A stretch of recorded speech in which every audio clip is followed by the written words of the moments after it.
Okay, the third exercise. I want you to populate this list of movies with movies from the database. Also, note that here we have a new column called genre. Similar to membership type, genre is reference data that needs to be deployed with our application. So make sure to populate the genres table using migrations. Now, when we click on a movie, we see the details about that movie, including the genre, release date, the date it was added to the database, and the number in stock. By the way, all these properties are required.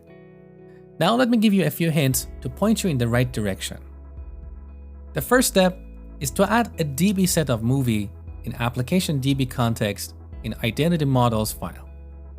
Now the reason I said you need to add this DB set here is because if the movie class is not referenced by the DB context, it won't be included in your migrations.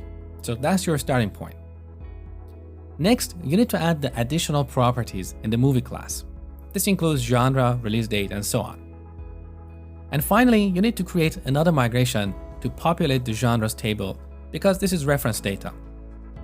Once you make these changes to the domain model and the database, then go ahead and make the necessary changes in the movies controller and the corresponding views.